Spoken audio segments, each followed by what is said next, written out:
सदर मुमलिकत ने दरियाए सिंध से नहरें निकालने की मुखालफत कर दी। अपोजिशन के शदीद शोर शराबे में पार्लियामेंट के मुश्तरका इजलास से खिताब में वाज़ेह किया कि हुकूमत की एकतरफा पॉलिसियों की बदौलत वफाक शदीद दबाव में है, जिनकी बतौर सदर हिमायत नहीं कर सकता। सदर ने हुकूमत से तमाम स्टेक होल्डर्स के साथ मिलकर काम करने और पायदार हल निकालने की दरख्वास्त कर दी। Unilateral policies are causing grave strain on the Federation.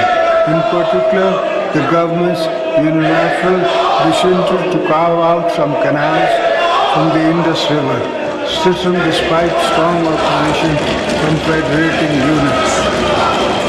I, as your president, cannot support. I urge this government to abandon this correct proposal and work together with the stakeholders to come up with a viable, sustainable solution based on unanimous consensus among the federating units.